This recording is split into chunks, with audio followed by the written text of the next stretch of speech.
we're going to be having a series of speakers from these organizations and others talk about possible synergies between India and Peru in the fishing sector. And to have us started, we're going to have Mr. Rohit Rao, President of Inchan Peru, with some opening remarks. Welcome, Rohit. Good morning, my friends from India. Good evening, friends from India. Buenos dias aquí en el Peru. Let me start a little bit with English, then I'll come back to a little bit of Spanish. Thank you very much, Gajendra, Divina, and everybody else in FICCI. Always been a great help to Incham and to create a bridge between Peru and India. I mean, Peru, we all know, is definitely one of an important country in food. We all know the quality of food. One of the top 50 restaurants in the world come from Peru. Not only because they are smart and intelligent to have creative in their food, but because of the quality of the food. I mean, I remember one of the very important Itemai from Japan. He came here to open his restaurant in Lima, and people were just asking him, why Lima? Why all the way from Tokyo to Lima? So he said, well, what I can find in Peru, I cannot find any part of the world. So somebody asked him, one of the Peruvians, what do you find in Peru? You don't find any part of the world. Peru is a fishy place. I mean, we are fishy people because we love fish, and the quality of fish that you get in Peru is incredible. I mean, there's no smell. The fish is so tasty. Just because the Atlantic and the Pacific meet together, we are one of the best nutrients of the world. So coming back to the industry, the fishing industry in Peru has really grown a lot. Definitely, India has been importing a lot of fish meal from Peru, but we'd definitely like India to import other type of fish from Peru.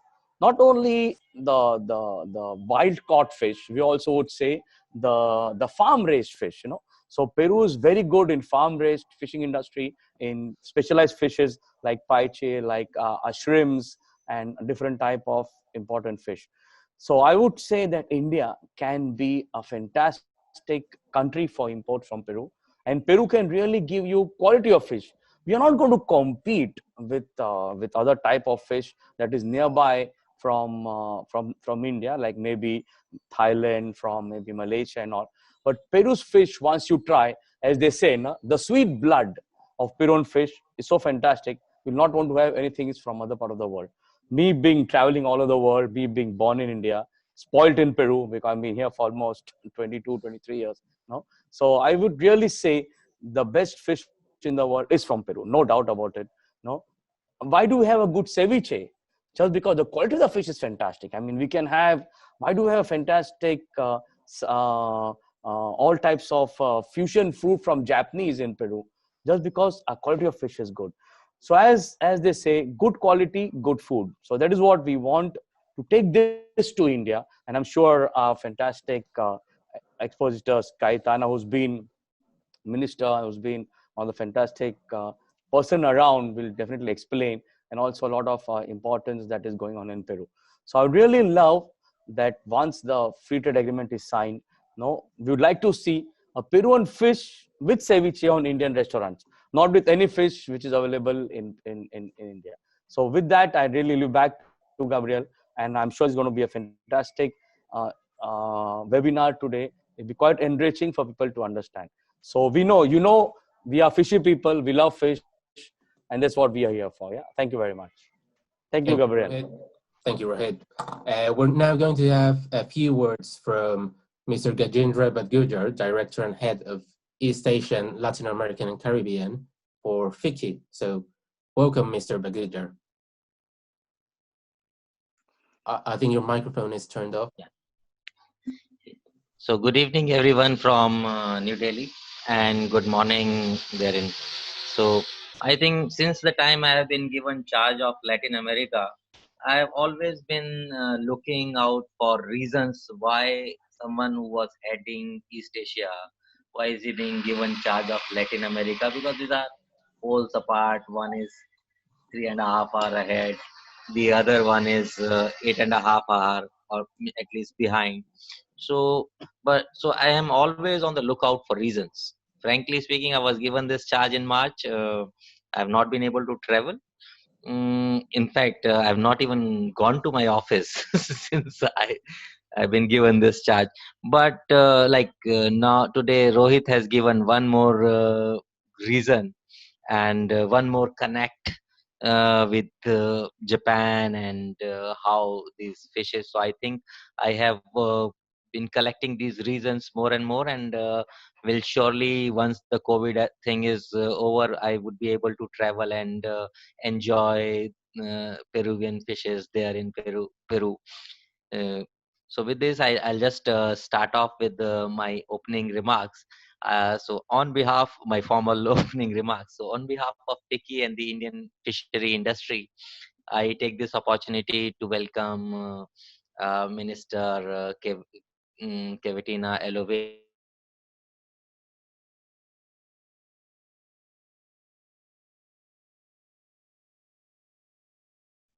coordinator of the Fisheries Product Development, Mr. Rosas, Chief of Fleet Information, Astral Group, and obviously my friend and my counterpart in Inchem Peru, Mr. Rohit Rao, Chairman of Board for Inchem, and all the members of Indian and Peruvian fishery industries for taking time out to join us for this deliberation.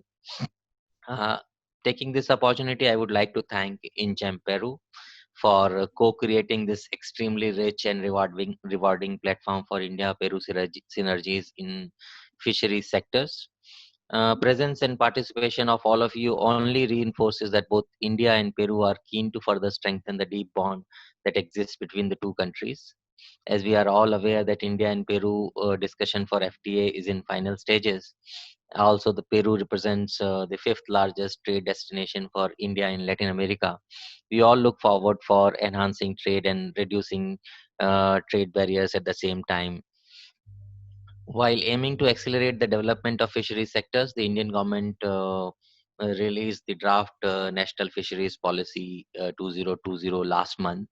And I'm sure Devlina and other experts, because I'm not from fisheries sector as such, so they would delve more into this policy that intends to integrate all components, marine and inland, capture and culture, and post harvest in a single document to create an environment to increase investments into this sector and also enhance exports and income of fishers and fish farmers in India. The policy also looks at integrating the fishery sectors with other areas like agriculture, coastal development, and ecotourism to meet the goals of blue economy at large, while keeping the socio-economic upliftment and economic prosperity of fishers and fish farmers, especially the traditional and small-scale ones. In India, fish production has had an average annual growth rate of 7% and has a share of close to about 1% of gross domestic product, and it's one of the major contributors of foreign exchange earning in India. uh, Fishery sector also supports more than 16 million fishers and fish farmers, so it's a huge sector attracting as far as employment generation goes. So that way it is very very critical for Indian policymakers. So the draft policy attributes the rapid growth of sea exports to the boom in brackish water aquaculture. On the other hand, Peruvian fishing industry, as I've been already told, that is very advanced. Primarily, and it is primarily based on export of fish meal used in poultry feed, is among the largest in the world. Commercial deep sea fishing of Peru's coastal belt of over 3,000 kilometers is a major enterprise. Peruvian water normally abound with marketable fish, and I have been told that more than 50 species are caught commercially. I think Rohit has already given us reasons to try this out in India, and we hope to see more such fishes in Indian restaurant, Peruvian fishes, mm, eh, once we are through with or post COVID. The key to Peru's fishing industry in any given year is the presence or absence of El Nino. El Nino is the phenomena on which the weather in India is also dependent. There are many things for India to be learned from the rich and vast experience of Peruvian fishery industry. such as regulated fishing quotas, artisanal fishery partnership, vessel management systems, on which our distinguished speakers will be sharing their insights during the session.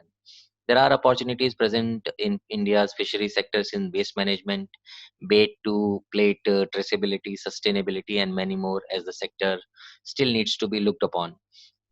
Considering this, in the past, FICCI has shared several policy recommendations for overall strengthening of bilateral trade and economic relations that are important to the prospects of each country. Possibly, there could be many more such areas of collaboration. I'm sure that such industry-specific initiative will prove to be another milestone in India-Peru relations, and today's intervention will open new avenue for trade and investment between India and Peru going forward. With these remarks, I thank you all. Thank you and welcome you all to this great session. Thank you. Thank you very much for those opening remarks. They've been very insightful, really, and I'm sure we're going to find those opportunities for collaboration in this webinar. So, just an announcement before we move on to the presentations. Feel free. We're going to have some time to answer questions from the public, so feel free to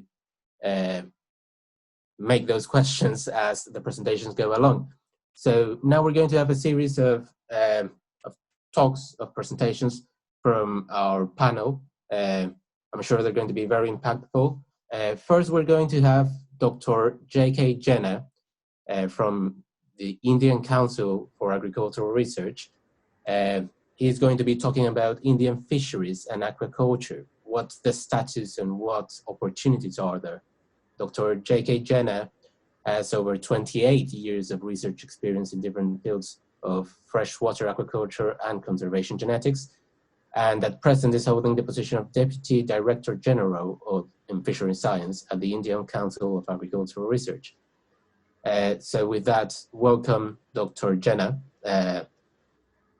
and yeah, we're looking forward to your presentation. Thank you. Thank you. Good evening from India, and good morning, ladies and gentlemen at Peru. Can I share my presentation, or it would be shared from there? Most respected Honorable Vice Minister of Fisheries and Aquaculture, Peru, Dr. Rohit Rao, Mr. Gajendra, all the ladies and gentlemen, speakers, delegates, invitees, thank you very much for giving me the opportunity to share our thought about the Indian fisheries and aquaculture. I would give a brief overview of the status and opportunity what we have at present. Coming to the Indian fisheries, we produce somewhere around 14 million ton of fish, second largest global aquaculture producer after China, and third largest fish producer in the globe. Our production has been, recent years has been because of the addition on aquaculture production. We produce a bulk from aquaculture, about 9 million ton we produce. And as has been told by Mr. Gajendra, we have the growth rate of about 6 to 7% consistently last 30 years. And recent years, this has been, our export has been somewhere around $7 billion US, contributing bulk from our agriculture export. And if you see this graph, it is only last 20 years, our production has increased too much. It is only because of the growth in aquaculture. Of course, in the capture fisheries, both inland and marine, has almost remained stagnant. That has been the major concern at present.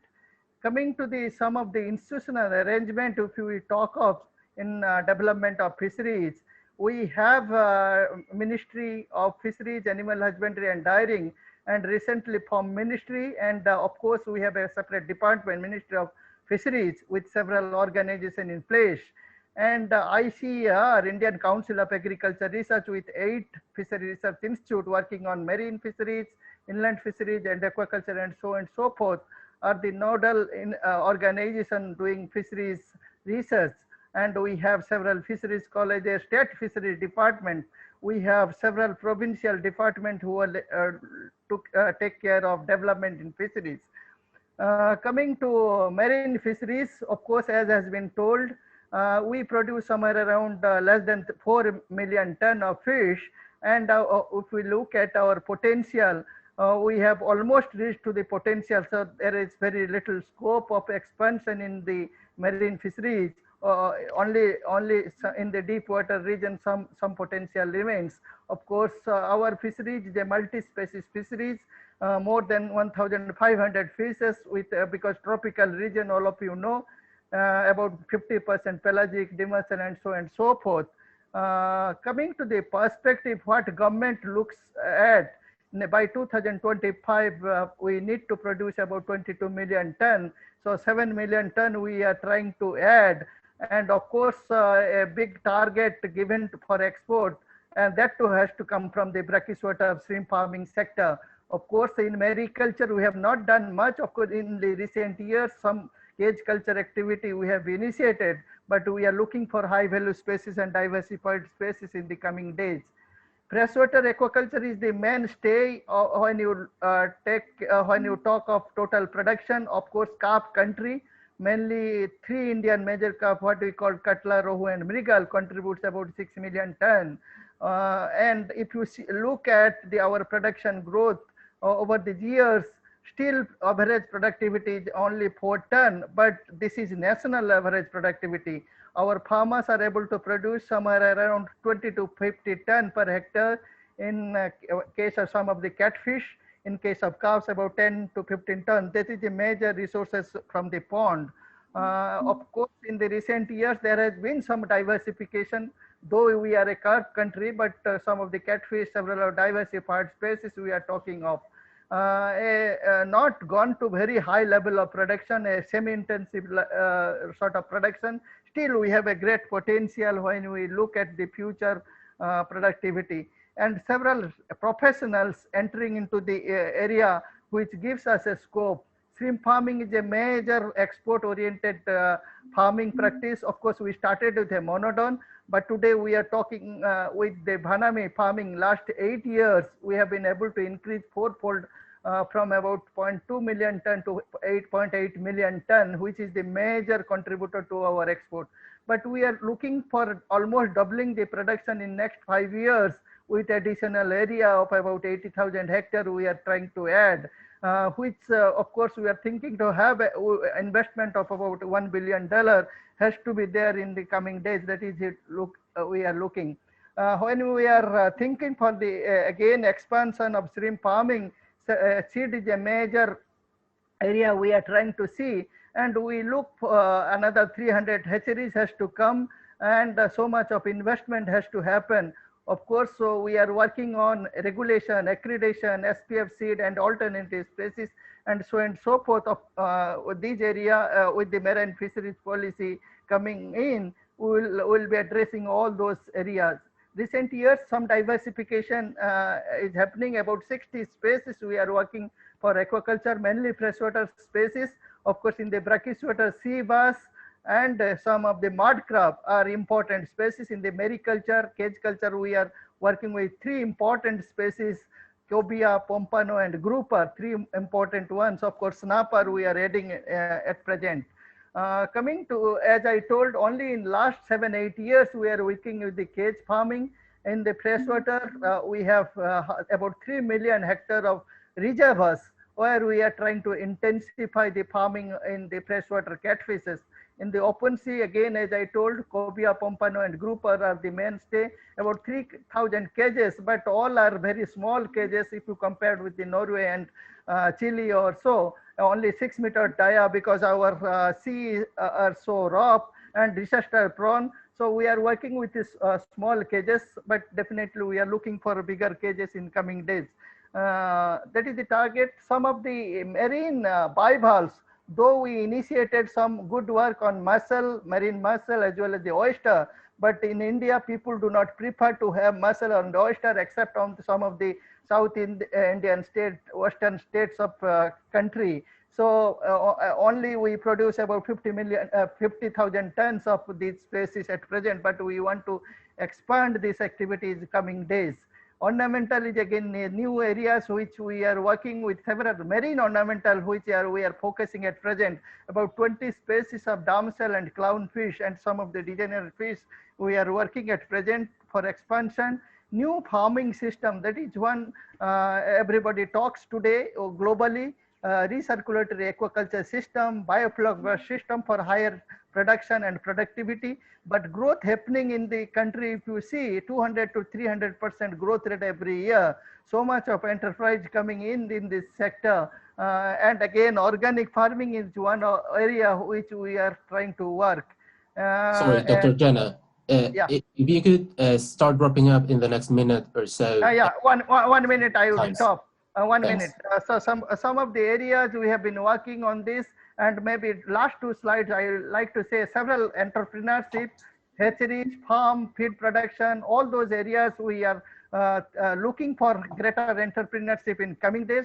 Coming to my last slide, what are the possible areas of cooperation or collaboration we can think? We know that Peru having a Peruvian anchovies, important species, El Nino are the major issues for both countries, Peru as well as India.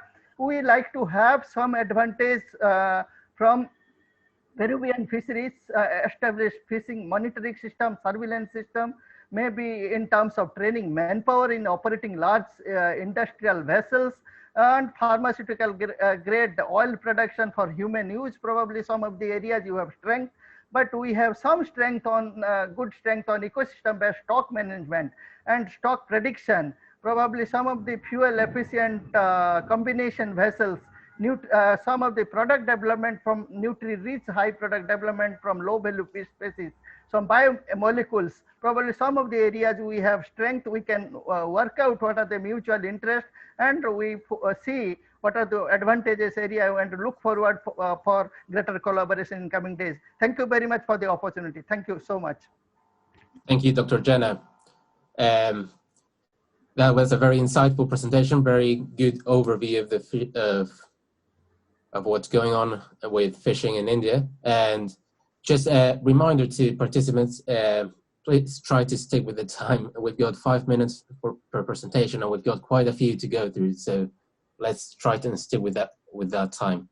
So next up, we've got a very promising presentation and an overview of the Indian fishery sector by Ms. Davlina Bhattacharjee. She's founder and CEO of Numerate Analytics. She's got a master's in computers and a degree in stats, maths, and computers, and over 14 years experience working in 6 different countries. Numerate is her second data science startup and was built with the philosophy to use data to solve global issues. Numerate has worked already with international forums such as the European Space Agency and the United Nations World Food Programme, and has won different awards, including the first prize at 2019 ESRI Geo Innovation Awards. So with that, welcome, and you have the floor. I'm hoping you can hear me. We can hear you.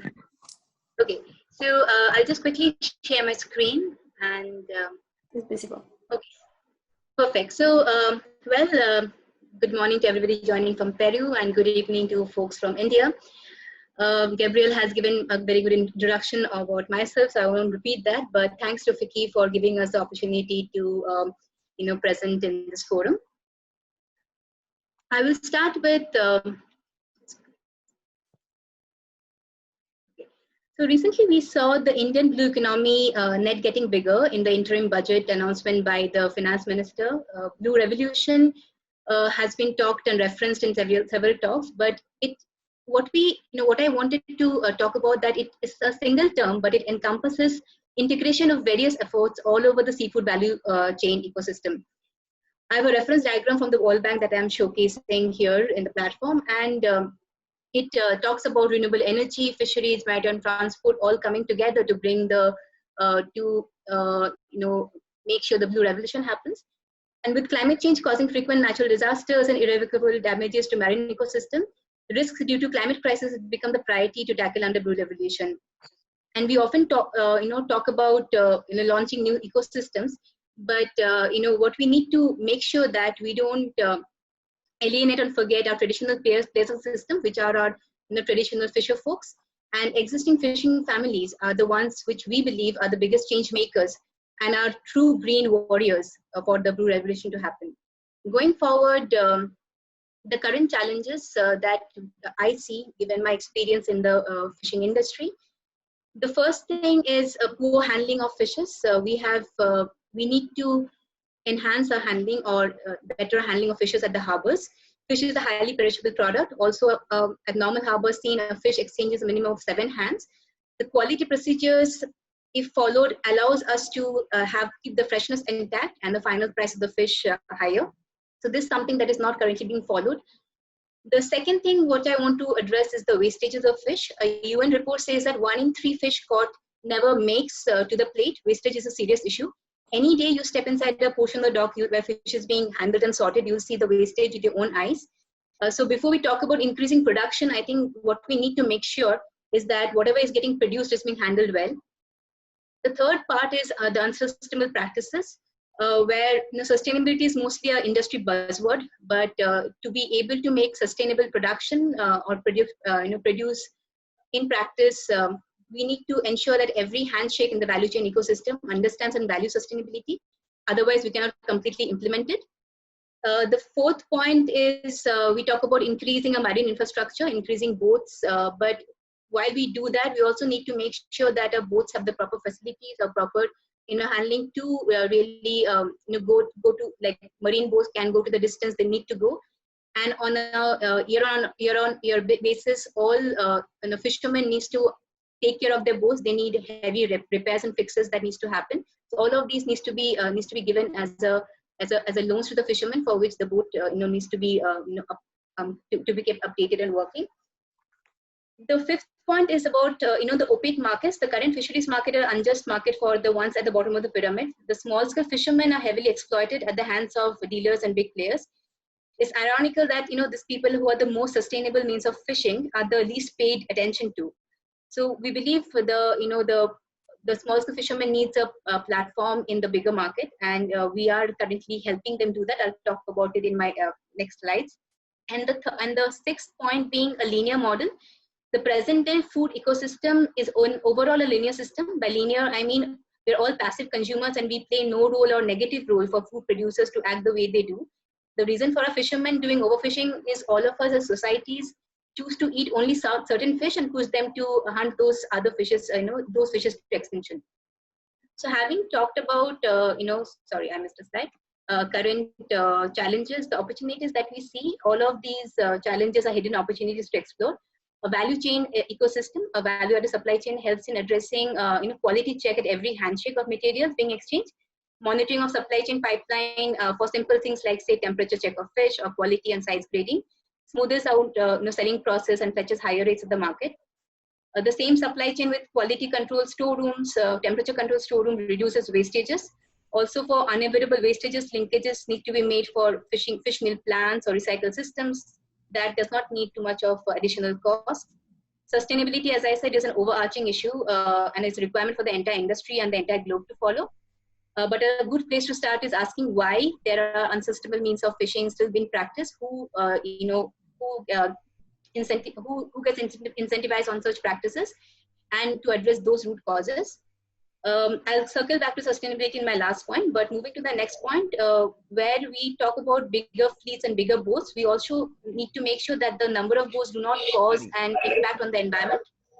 There should be adequate attention to be paid to ensure that we are invading into the already sensitive marine ecosystem. Vessel monitoring, surveillance as a control, maybe also fish quota need to be cure for the cause. Traceability is a double-edged weapon which benefits both consumers and producers. The consumers benefit from the transparency on quality, and the producers, in our context, the fisher folks, benefit from the practices of the fair trade model. And responsible consumption as a whole is sustainable consumption ties together a fair trade model, the traceability, the sustainability. And to put in a simple words, we as city dwellers need to make sure that regenerative food system for the fishermen to survive over years and together is being practiced. We as a company, we have a product, OFish, that helps fishermen to follow traceability, sustainability, quality, and supply chain guarantee across the ecosystem.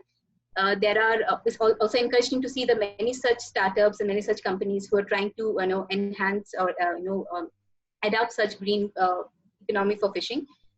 But having said that, there are other things that parts of the ecosystem that needs attention to. We talk about traceable fish meals, so not only adopting traceability for the marine fisheries, but also making sure. Sorry, Devlina, if you could start wrapping up, please. Sure. And the other 3 points being green microfinances to be given to fishermen, which encourages them to adopt and engage in sustainable means of fishing year on year. MSC is a topic of a long discussion, but VMS is essential for every boat, for every size and every coast.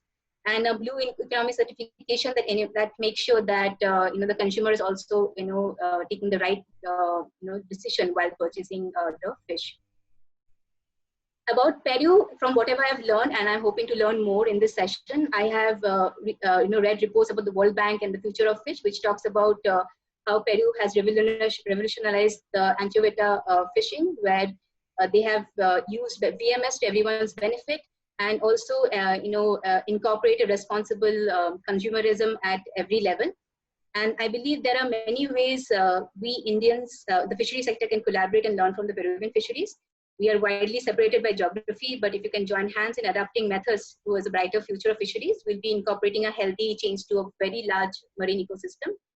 I won't take more time in describing my team. That has been done by Gabriel. Thanks for that. But just on a note, I'll leave you guys on a note saying that, we have been trying to adopt this, having our engage in the O-fish model for our local fishermen. And in the last 5 months of COVID, where fishermen were dumping fish into the sea because of the absence of the market, we were successful to generate 600 plus jobs in the fishing sector during the COVID crisis, which prevented them to go to bed hungry, while also we make sure that sustainability and traceability was adhered by our fisher folks and our consumers.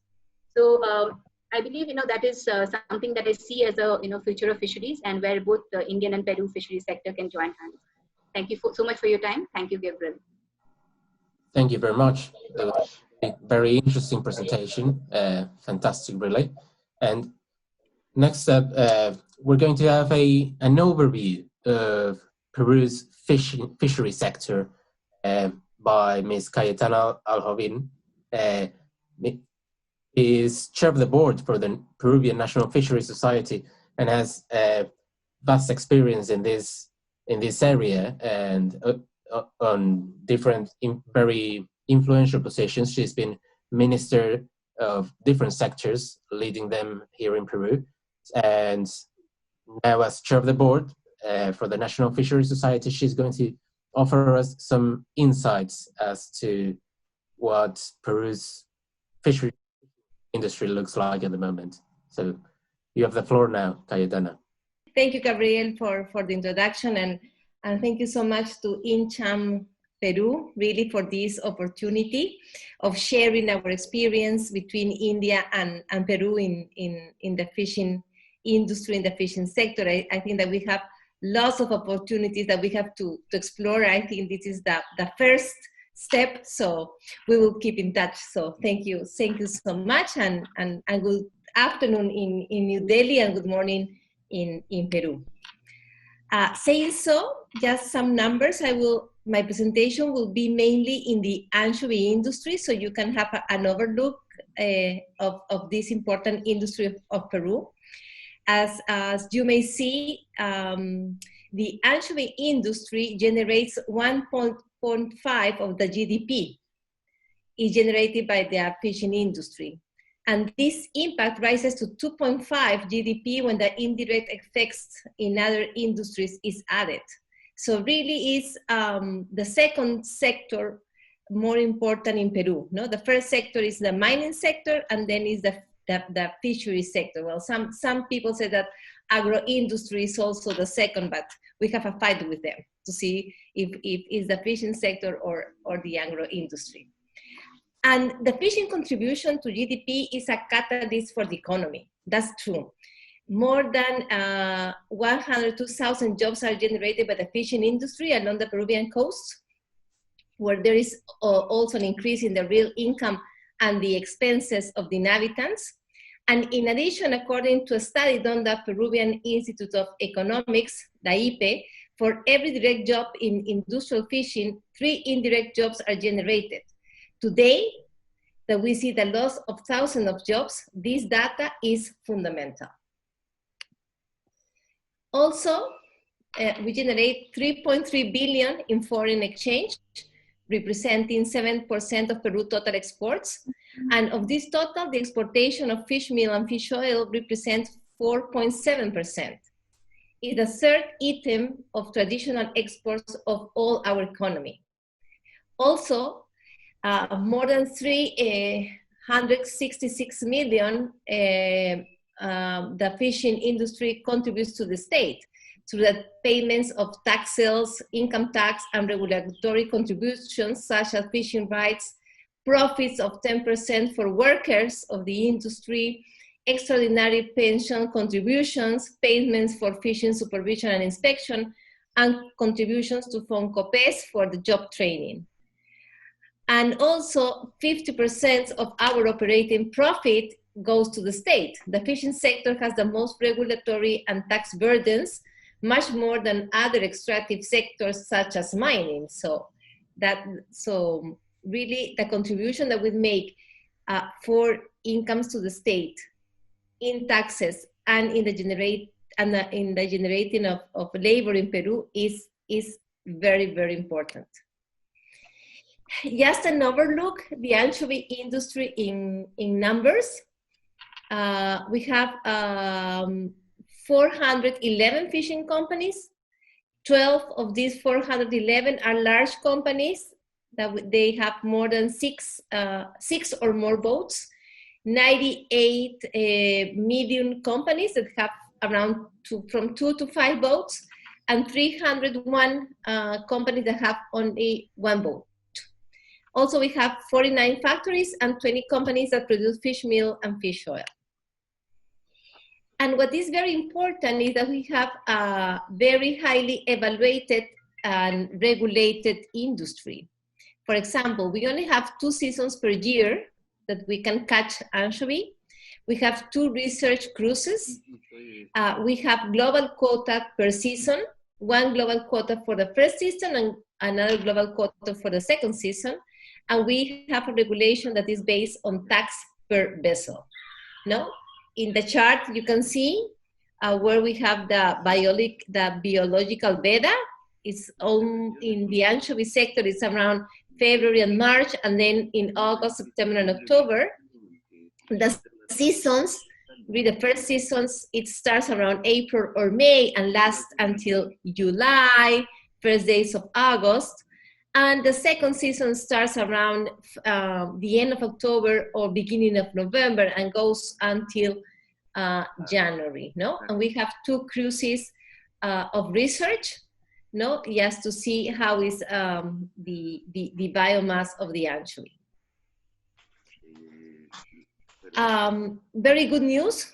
And then if you see from 2004 and 2020, we have 8.4 million. These are very, very good news because we have a stable biomass of anchovy, and this is because we have very precautionary measures and because we have a very responsible fishing industry in Peru. You can see the anchovy landing, no, of these years. The average is around 2.2 million, 2.5 million, no, depends the years that you will see, but also it's very stable. It's always more than 2 million tons per season, no? As we say, fish meal and fish oil represents 4.7% of Peru exports. There you see the chart. And this really represents around 2,000 millions. The main producers of fish meal and oil, as you see, Peru is the first producer of fish meal and oil, and then second place is China, and then Thailand. No, so Peru is the main producer of fish meal and oil in the whole world. That is very, very important. And Peruvian fish meal and oil have very good attributes. That's why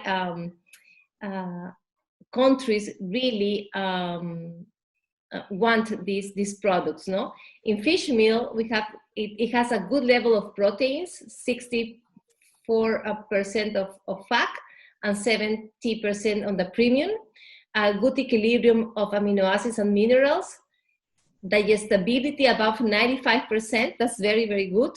And from the oil, it has a highly concentration of omega-3, poor levels of linoleic acids, and it has no additives. So it's a very, very good quality, our fish meal and our oil. Our main markets of fish meal, China is our first market, then Japan, Vietnam, Germany. Fish oil, our main market is Canada, then Denmark, Belgium, China. So I will leave you the chart so you can see where our fish meal and fish oil is exported.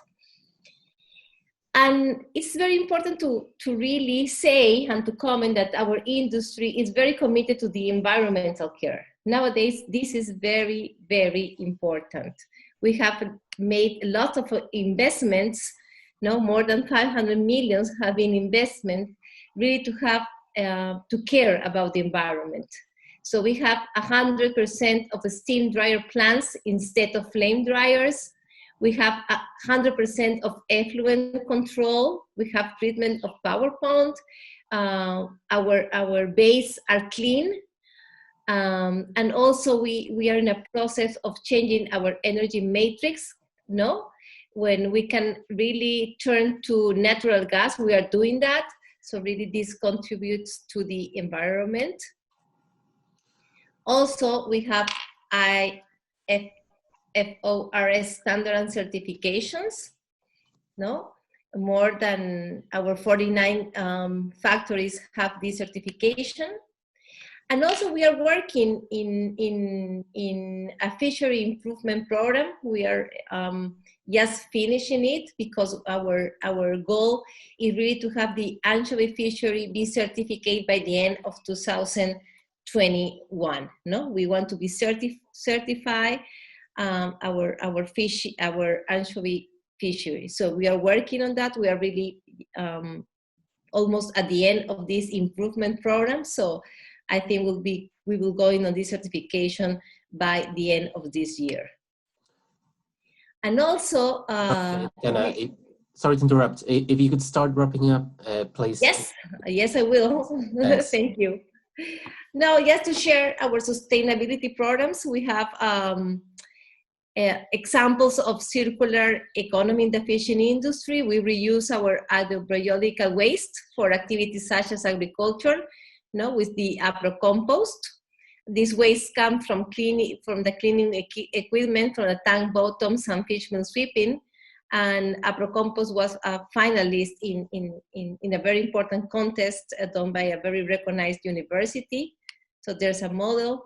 And also this program that is called Salva Mares, It's like saving the oceans. That would be the translation, And when we want this program take care of the ecosystem, and we train our workers so that some species that really get into the nets could go back to the ocean, and also we collect data. So it's a very important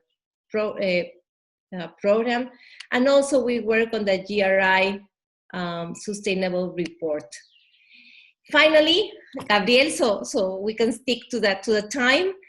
Just to say that important international organizations recognize the sustainable management of the anchovy fishery in Peru, The FAO, the World Bank, OECD, CEPAL, there's a recognition of our institutions, of IMARPE, our scientific body, and also there's a recognition that the quota system have bring to Peru very good results. So sorry that I have to run, but Gabriel, he told us that the time is very important in this seminar. So again, thank you to INCHAM Peru. I hope that we can see us very, very soon after this pandemic is over. So thank you so much for your time and for sharing it with us. Thank you very much, Cayetana. That was a truly complete overview of Peru's anchovy industry, really insightful, and I think we can start seeing some opportunities between India and Peru in the fishery sector. So next up, we've got a presentation on Peru's hydrobiologic export products by Mr. Gonzalo Cáceres Tejada. He's president of the Human Consumption Committee at the National Fishery Society here in Peru. So welcome, Gonzalo. Thank you, Gabriel. Well, good morning for Peruvians and good afternoon in India. Thank you very much for the opportunity, and we are very happy to participate on this live webinar to explain more about the Peruvian opportunities. And as Cayetana said, I think India has been, is a huge market. No, it's a huge market, but not necessarily it's a huge market for Peru, you know? And I think this opportunity is going to open our eyes for everybody to see how we can really start cooperating more and discover more opportunities. You know? One thing that is true, and all the speakers said the same thing, is that the market in India is going to keep growing. And food is very important for you and all the proteins. And Peru is one of the leaders for providing proteins in the world, especially from fish. You know? So I hope we can start collaborating together. So I'm going to start with my presentation. So good? Yeah. Okay, perfect. Right. Okay, my name is Gonzalo Cáceres. I'm president of the Human Consumption Committee from the National Fishery Society, and I work for TASA. TASA is the leading fishing company in Peru. So I'm going to do a quick presentation about the frozen fish products that Peru offers. One thing that is important here is to mention that Peru, the total captures in Peru represent at least 8% of the worldwide fishery. Okay, so that's a big number for you to understand, to keep it in your mind, because we have not only anchovy, we have different other species, and we contribute a lot on the total landings of fish in the world. And another important key aspect is that Peru represents between 1/4 of all the marine ingredients for the feed industry, especially the feed meal and the fish oil. Peru is, as I said, 25%, close to 25% of the total supply. In this chart, you can see, of course, you're going to have the presentation, but we present you 30 years of history very much on the total landings. And one thing that is true is the variability in the fishery, because we mentioned about the climate change and all the different temperatures in the Peruvian Sea. But the volumes are still important. And if you see the 2019 volumes, the total catching was more than 4 million tons per year. So it was a very good number. Of course, the anchovy is the highest share on the landings. But this slide is going to show you what is the 4 main species in Peru. The first one is anchovy, for sure. That is more than 3.5 million tons of landings per year. We have some years that can be higher than 5 millions. And the key products for anchovy is the fish meal and fish oil. Okay, of course, there is the frozen, cured, canned, etc., but it's a small portion. And the 3 biggest species who catch and are destined to human consumption are the mackerels, between the horse mackerel and the Pacific mackerels, and then the giant squid. Between these 4 species, you have pretty much the big bulk of the Peruvian fishing industry. And this is the product that we export most. So you can see here, the frozen industry, because we talk about anchovy, that is go to the fish meal and the fish oil, but now we are going to focus only on the species that are goes to the frozen industry. And by far, the biggest species is the giant squid, with 62% of the total landings. And the natural market for giant squid is China, Korea, Japan, but I think and I believe that India is a very potential market. And then we see all the different species, as I said, the horse mackerel, the mackerel, the anchovy a little piece, hake, shrimps, and we have a lot of other species with a small portion, but still are very important volumes.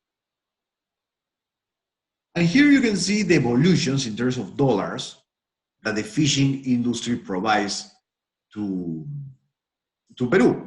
So at least more than 3.5 billion are exports in the fishing sector. But you can see the proportion between the fish meal and fish oil. No? At least 50% of all the dollars that Peru exports comes from the fish meal and fish oil, and all the balance, the other 50%, are coming from the frozen cans fish that we export. That is very important, because if you go back to the history, at least 80% of the total export used to be fish meal and fish oil, but today it's only 50. So that is telling you that the frozen fish is taking a gain in the market.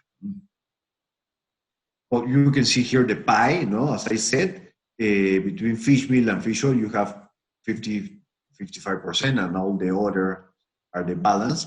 But one thing that is important to mention here, that at least close to 30% of the total exports are frozen fish.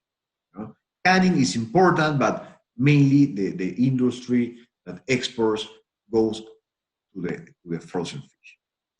In 2019, we had a growth of 7% between 2018, that 2018 was a very good year of landings, and we expect that with the COVID, it's going to be very complicated this year, but we think that we are not going to drop too much of the exports. This is Peruvian export to India. As we mentioned in our colleagues mentioned before, India has been buying from us only fish meal, and if you can see, the volumes are very limited. No more than 1,000 tons in 2017, and there's not a stable volumes, and the prices, you can see, are not very high. There's a lot of variability there. But we believe that if we open the market and we work closely with you, we can increase this number. For your reference, Peru produced close to 300,000 tons of fish meal per year. That is a big volume, and we only export less than 1,000 tons to you. So I think we have to keep working on that. We have been trying in the past working with India, but pretty much what we heard or received is that the quality from Peru is too high for the price that we want. Okay, so we have to find a mechanism to try to be more competitive to you, and then trying to open some markets that they can pay these higher prices. And this is an overview of the markets from species. The giant squid, as I said, and you can see here on the left, is the main frozen fish species, and the natural markets are Spain, South Korea, China, and Japan. We have a lot of scallops that usually goes to France, Belgium, and Spain. Frozen shrimps that is coming from aquaculture in the north of Peru. There is USA, Spain, France, and Canada. Mahi-mahi, USA and Ecuador. Anchoas and canning in Spain, Italy, USA, and in squid canning, China and South Korea, and tuna canning, Germany and Spain. And this is my final comment. In this list of markets, we don't see India. And we have to change this. We have to change this because we believe that India is a very key market for the future, and we need to develop opportunities. And I think this opportunity that you are giving us to present Peru to you is going to open doors for the future. Thank you very much. Ariel, I think that's my presentation. Thank you very much, Gonzalo. That was a very impactful presentation, I think. I think it's very clear what the Peruvian sector for fishing looks like, and what the opportunities for trade with India are really. We're starting to get a grasp of them. So next up, we have a presentation by Mr. Jose Luis Rojas Toledo. He's Chief of Fleet Information Center for Austral Group, and he's going to be talking about the exports and imports of machinery, equipment, and used in the fisheries sector. So welcome, Jose Luis. Thank you. Thank you very much. Thank you very much, You have the Gabriel. floor. Okay, I'm gonna put my presentation. All right, okay. I'm gonna talk about the machinery and equipment used in the fishing sector. As you just mentioned, Gabriel, I'm coming from the government, and I'm also coming from the private industry. As I was working for the Ministry of Production once in Produce, and I also worked one time for the Marine in Peru. And now I am working in the fishing sector with the Austria Group, which is one of the most important fishing companies of the area. And throughout these years, I've seen many changes that just happened in our country according to the fishing industry. And I'm gonna give you an overview of what's going on right now in Peru from my point of view. Okay, first of all, we need to know that in the Peruvian industry, we have a fleet, and we categorize this fishing industry by art. That's how we have like around 888 fishing vessels that are classified by per signers. First, the most of the population of fishing vessels that we have in Peru are per signers. And also we have small vessels that are devoted to trolling, and which is 28 vessels. That means 18 cubic meters capacity. We also have 24 vessels for multi-purpose fishing, and around five vessels working in long line fishing. That makes it 888 fishing vessels and 183,000 cubic meters of capacity. That which is, I believe, very important for the fishing industry around the world. And but also these 831 fishing vessels are divided in two. We have like the big ones, which are the steel vessels. In that order, we have 359 fishing vessels made out of steel, marine type steel, which means 123,000 cubic meters capacity. Also, we have wooden vessels. We have, which is probably the most in numbers, but the least in capacity, and we have 472 vessels, which means the capacity of 32,587 cubic meters. Well, the idea is just to tell you that in Peru we have plenty of vessels that are devoted to the fishing, and the most important fishing that we have is basically anchovy and, well, mackerel and jack mackerel itself. The total fishing vessels are 831, which is very, very important for the industry. Also, we can talk a little bit about the establishment that we use to produce all these fishing products. We have, for example, the canned fish, where we put the fish in boxes and shipped. We have around 66 establishments to produce canned fish. Also, we have 121 establishments for producing frozen, and 26 for cured fish, 80 establishments for fish meal, and well, it is also important to talk about the establishments for residual and reusable fish, which are 49 and nine establishments. The most important here is that when we talk about fishing fish meal, is that we have 80 establishments, which means 7,700 installed capacity, which is very, very important also. And at the graphic, we can see the number of licensed fish meal and oil plants, operation according to department. When you see the names on the square, you will see Tumbes, Piura, and going south.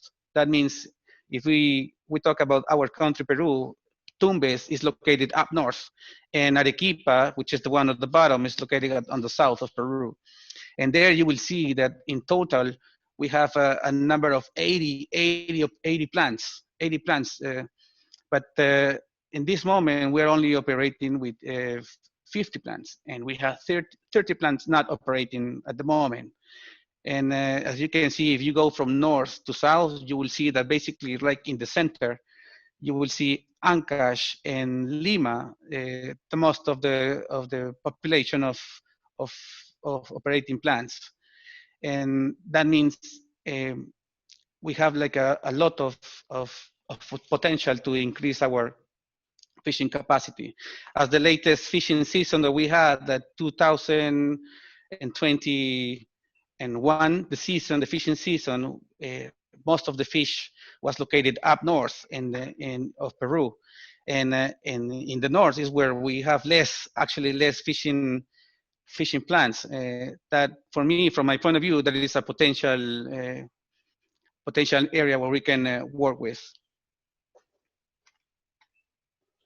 And if we talk about investment in environmental and technology for the fishing industry, we would say that according to the new, the ministerial resolution, the 621 that was gave us in 2008 from Produce, from the Ministry of Production, the investment in millions for technology was mainly for the technological innovation. That means reducing the maximum permitted limits of emissions. We're talking about steam, we're talking about smoke and smell and odor of the fish plants and in other industries that does that. And also there's another important part of the investment in Peru given to reduce the maximum permit limits of effluents. That means water, liquids that comes out from each plant. And also there's also another investment of 15 million, as you can see, that they have invested in Chimbote to reduce the contamination of water, of emissions, of effluents in the most important part of the fishing industry in Peru, which is Chimbote. So as you can see in the latest from 2008 until 2015, the government has invested around $500 million US. So, Jose Luis, yes. Start finishing up just because of the time, please. Okay. I'll just finish with this. Thank you, Gabriel. Just talking about the strict environment regulations. Well, we are proud of to say this, that nowadays we have the 100% plants working with indirect dry steam technology, which is way better to reduce the contamination for the country. And we are proud to say that we have the 100% of our plants working with this new technology. And we have also reducing the greenhouse effect gas emissions and also the fuel consumption by 25% with this new technology implemented. So nowadays, Peru is giving out the best products and with the 100% effluent control. Like, let's say, quality water, like oils, fats are totally recycled. And we are using this new technology of the pump water treatment that is helping us to do a better job in the fishing industry. Thank you, Gabriel. Thank you very much. Thanks for that presentation. That was interesting, really. And now we're going to be talking specifically about investment opportunities in Peru's fishing sector. That we have Mr. Carl Berger Cisneros. He is coordinator of the Fisheries Product Department from Peru. Welcome, Carl. Very much. Hello, everyone. I believe you have already seen many opportunities. The previously speakers have talked about our fishing industry, and I believe my presentation is going to be just a summary of all the opportunities we have seen so far. So working for Prom Peru and in the public sector and also in the private sector. Last 15 years, I was trying to develop the Peruvian exports, and in this work, I've seen some opportunities. And talking specifically about India, I am going to share my screen. I don't know if you are seeing it. Okay. So I'm the manager of the seafood department at Prom Peru, and I focused my presentation in 3 tasks. The industrial fishing, which has been very well explained by Cayetana Aljovin and Jose Luis Rojas. Then the seafood industry itself, all the processing factories. Also, Mr. Cáceres did well on the human consumption species and the presentation and the species we export. And last, the aquaculture, which I heard from Dr. Jenna, some very interesting facts of the India aquaculture and fishing sector and industry. So you already know from the previously speakers that we have a large fleet of industrial fishing related to anchovy. We are well known as a fishing country just because of one species, the anchoveta, which is the single fishery, the highest in the world. So we are in the map thanks for this biomass we have of anchovy, thanks to a very productive sea. And that allowed us a lot of experience, of course, in fishing for many decades, and also the volumes that the land in our coast sustain a very powerful industry of marine ingredients, which very large volumes, depending on the years, of course, but is the sector that leads our fishing industry. Related to the exports, because these marine ingredients are mainly exported, and also the catching and landing of resources beside the local market, which is very interesting and is developing a lot because of the gastronomy. You already talked about that also, but we have in terms of value worth of $3,500 million approximately. Fish meal and fish oil marine ingredients are leading the exports in terms of value, but also we have growing last years a lot in seafood, especially because of 3 species. I will talk in a moment. So in terms of seafood, we are not one of the leaders worldwide, beside the industrial fishing and anchovy, which will lead the single fishing in the world. We are 27 in seafood, and as Dr. Jenna told us, of course, India is one of the leaders, is the 3rd worldwide in terms of total fishing. And for example, one of the species we culture is shrimps. We are 13 in the world in terms of production of shrimps, but India is number 1. So we are also sustaining all these seafood exports in about just 3 species. 75% of the value of our exports are because of giant squid, shrimps, and scallops. And as you can see, giant squid counts for more than half of our total exports in terms of seafood. The processing facilities in Peru are very modern. Some of them are really state-of-the-art factories, and we did manage to certificate ourselves for reaching all the markets worldwide. Our factories have BRC IFS certifications, and this also opens some opportunities in, for instance, packaging machines, processing tools, because mainly our processing force is manpower. We use a lot of labor for all the operations and cutting and selecting and weights and packaging of also.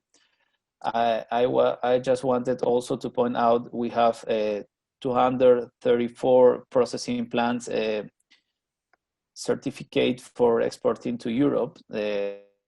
This is an indication of how advanced our processing capacity is. So the giant squid is very versatile. We do a lot of products with giant squid. We do rings, fillets, buttons. It can go also into a can, and this goes to different markets, China, Spain, and is also reprocessed. So there is an opportunity also to develop some value-added products while reprocessing giant squid. Shrimps, we culture Vaname shrimp as you do in India. We export mainly whole and shell-on tails, but also some value-added presentation as well. And we did develop a reprocessing operation also, importing shrimps from wild-caught shrimps from Argentina and reprocessing here in value-added products.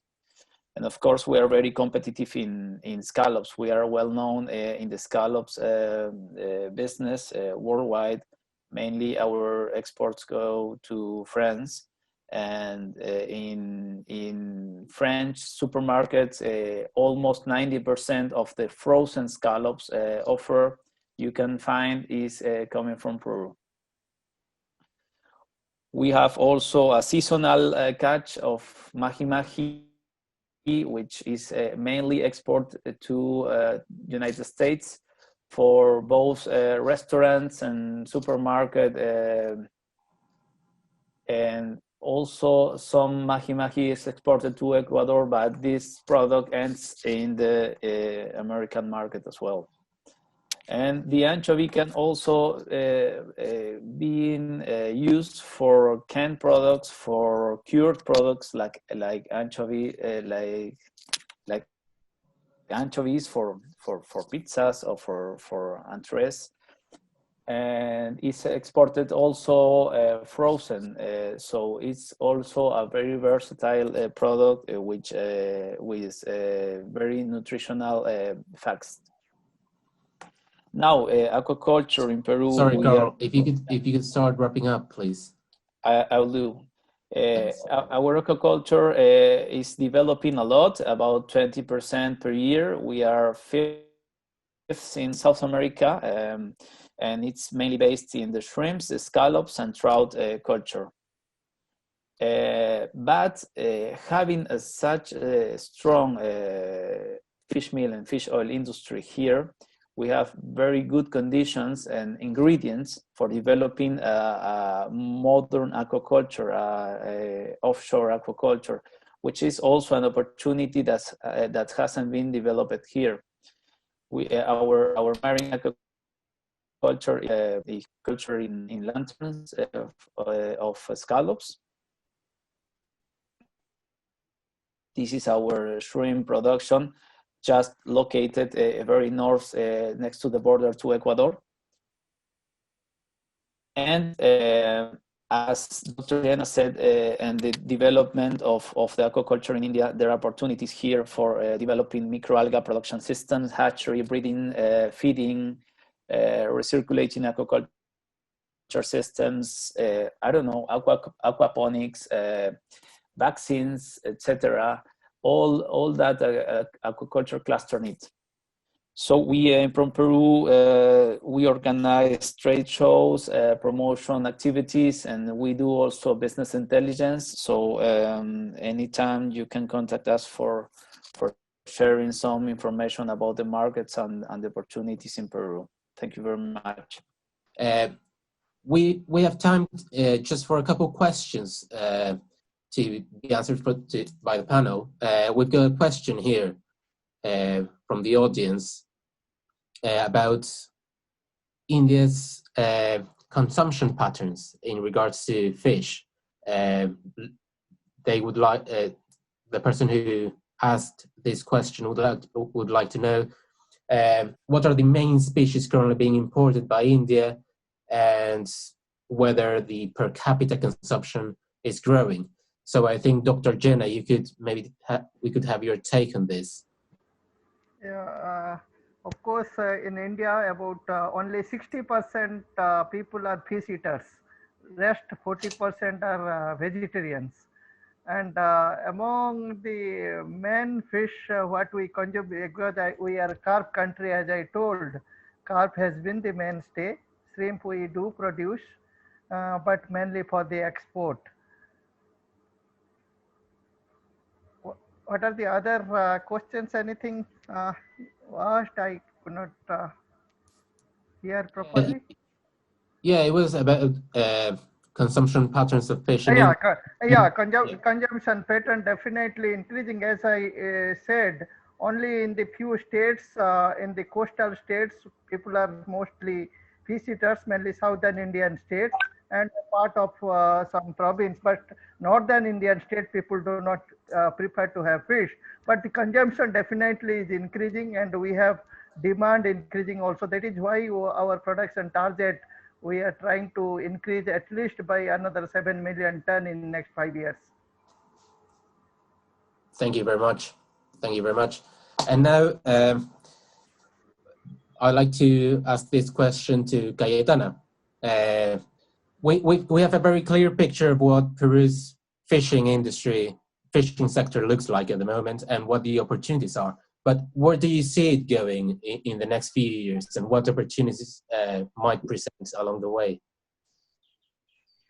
Well, I think that we have very large opportunities in Peru, not only in the anchovy, but also in other products like the atún, jurel, caballa, and also the agricultural sector. I think that we have a very good potential in agriculturals in agriculture. No, I think that in the next years we will be much into it. Thank you very much. Thank you very much. And I think we have time for a couple very brief questions as well. Devlina, are you there? Just one last question. How is technology and digitalization changing the fishing industry, and what opportunities might this present in the case of Peru and India? Yeah, so I think what I was also highlighting during my presentation that I've gone through various articles that has been written by the World Bank and also Future of Fish on Peruvian fisheries, and it was very interesting to note that you guys have implemented a lot of vessel monitoring system to take care of the fact that overfishing is being controlled. You've also incorporated fishing quotas to make sure you're not overfishing certain types of fish, which mentioned anchovies as one of the fish thing. And similarly in India, we are trying to incorporate or add all the various kinds of data tracking, analytics at the various phases of the fishing supply chain. And this is new to the marine sector as it is new to the aquaculture. And I believe both Peru and India can join hands in taking this forward. Thanks. Now we are going to have we have another question from the audience actually. So regarding challenges for India with the cold chain, the question is what is India doing to improve the cold chain for the fishery sector? maybe Dr. Jenna or Devlina, if one of you could answer this. Can I? Yeah. Go ahead. Sorry. We have a massive program in place. Next 5 years, we called Prime Minister Matsya Sampada Yojana, where government is trying to invest a heavy amount for infrastructure development. And we foresee that in future, the cold chain, of course, we have some cold chain which are for only short distance cold chain, but not for every species. For example, in the coastal region, if you talk of low value species like sardine, mackerel, and so forth, we don't have cold chain in place. So probably in the next 5 years, we foresee there will be heavy investment from the government and also enterprise to come in. Thank you. Thank you. Oh, yeah, we have a question from Cayetana, actually, for our Indian panelists. How much does the supervision program cost in India? I can go for that. So if you're talking about the MSC, the monitoring, surveillance and control, is this the one that you're talking about? Okay, so currently there are government funds which kind of subsidizes these devices. So it would be difficult for me to convert the currency of both the countries, but these are fairly affordable by the fishermen. But all these devices are fitting currently inapplicable and mandatory only for the big boats. But what the new scheme is, asking is to have that devices for all boats, so that tracking can be done for all boats, big or small, devoid of what sizes they are, which part of the ocean they go for fishing. So, since it is pushed by the government, there's a subsidy, but that's paid by the government. So it's pretty much affordable for fishermen. But only for the fact that where we work is that we make sure that the government also is being able to monitor those devices using a dashboard, and not just fitting them on the boats, but also a single dashboard that kind of helps them to monitor the devices and take more analysis out of it. Thank you very much, Devlina. So just one last question, Gonzalo. What do you think are the biggest strengths in the fishing industry at the moment, and what opportunities might this present? I think there's, depending on the product, if we see in the fishing in terms of the feed as a fish meal and fish oil, there's different trends. One thing that is important is that the aquaculture in the world is keeping growing, and that's the only way that the people is going to have fish for the future, because all the wild caught is already in the limit. Okay, so it's not going to go any farther. So the fish meal and the fish oil is already limited in production, but aquaculture, as I said, is going to keep growing. So the trend there, and there is something that we have to do with our customers, is to understand better how to work and do a better product. Okay, because in the past, I don't know, the inclusion of fish meal used to be 30% in the formulation, and today is no more than 15 to 13%. And this is going to continue. So what we have to do as a producer, we have to do a way better product in terms of functionality in the feed. I think that's very important, and there is something that we have to work together with the industry. In the past, we have been two apart. We have to do that part. And in the fish oil, I think Peru has been exporting a lot of metric tons to fish oil, but today the omega-3 market is way more important than before. In the past, I don't know, 90% of the fish oil used to go to the feed market, and today is close to 50%. 50% to the feed, 50% to the omega-3. And India, I think, is a key market for Peru in the omega. Because if you compare the anchovy with all the other species in the world, in terms of the content of the omega-3, is by far the biggest. So you guys in India, you have a very huge pharmaceutical industry and the supplement industry as well. I think there's a good link between the two countries to develop that industry. And the fish sector, we already talked about ingredients, but as a frozen fish, I think the world is going to consume two kinds of fish. The cheap fish that is only protein content, okay, and all the other fishes, okay?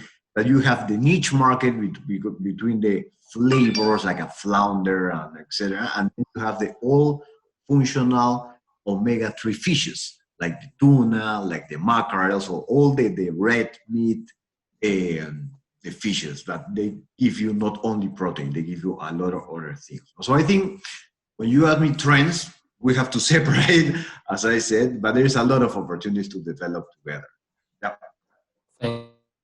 Sure, I would say that the fishing industry, talking about fish oil and fish meal, it started like a bloom in the 70s, early 70s and 80s.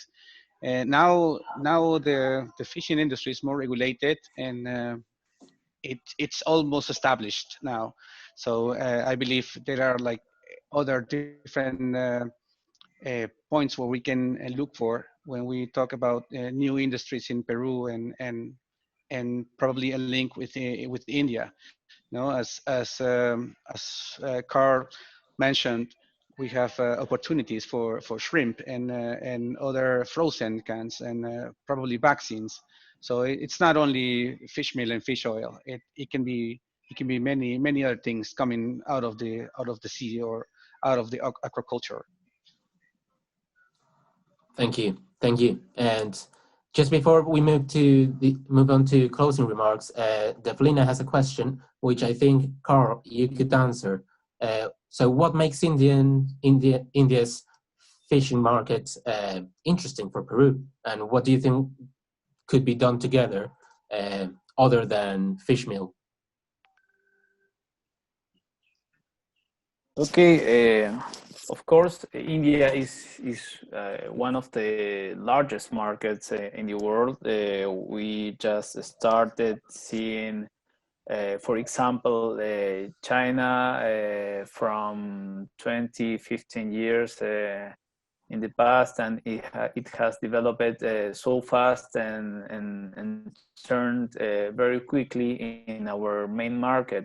In only China has turned in the second destination of Peruvian shrimps, for instance. So all the changes in the world are happening so fast, and I believe we haven't explored yet India market. So I feel there are, as Mr. Cáceres told, also many opportunities in trying to develop some products for India, and of course not only products as Jose Luis told us, but also services and services and products related to the industry. Thank you very much. Thanks to all the panel for the presentations and for answering these questions as well. It's been really interesting and insightful. And I think there are a lot of opportunities for synergies between India and Peru regarding the fishery sector. Now for some closing remarks, we have Ms. Maria del Carmen Abreu Baez, who is the Vice Minister of Fisheries and Aquaculture for Peru. So we have a chance to hear from her. Welcome, Maria del Carmen. Thank you. En el absoluto convencimiento de la necesidad de fortalecer los vínculos comerciales que unen al Perú con la India. Asimismo, señalar que pueda yo en esta ocasión trazar una breve y rápida pincelada comparativa entre India y Perú. India y el Perú se encuentran negociando un tratado de libre comercio que esperemos sea aprobado en el año próximo. Debo destacar que la India es el cuarto socio comercial del Perú en el Asia y el octavo en el mundo. Es además el segundo proveedor de textiles y hace un año nuestro país importó confecciones por 1.950 millones de dólares, destacando la India como proveedor del 13%, haciendo notar que exporta al mundo textiles por más de 7 millones de dólares. Se trata pues de un encuentro para promover y fortalecer la relación comercial entre dos titanes, el gigante de los textiles de un lado y del otro el adalid de la pesca. En el curso de las 3 últimas décadas, el contexto económico del Perú ha experimentado notables cambios, de los que por cierto no escapa el segmento productivo de la pesca.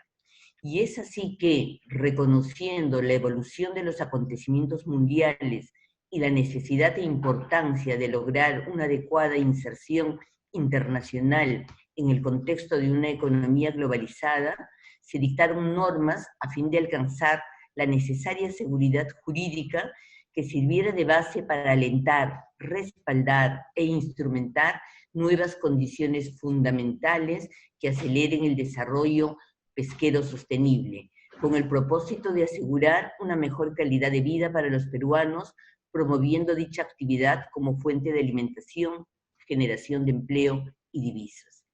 El aprovechamiento responsable del recurso anchoveta permite al Perú posicionarse como el principal proveedor mundial de harina de pescado, desarrollando al efecto una de las industrias más productivas que tiene hoy el país.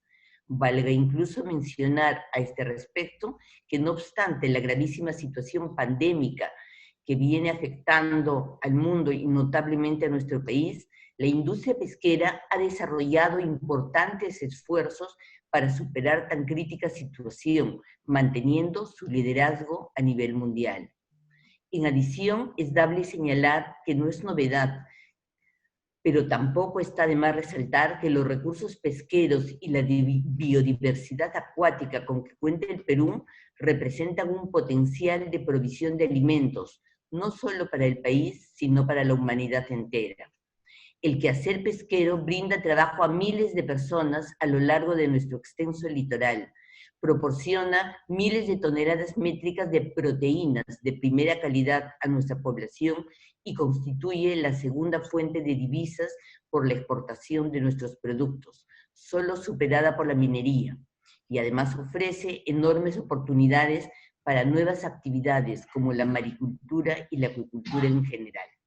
En este escenario, corresponde al Estado desarrollar una razonable función reguladora, motivada por la señalada importancia económica de la pesca en materia de empleo, producción y exportación.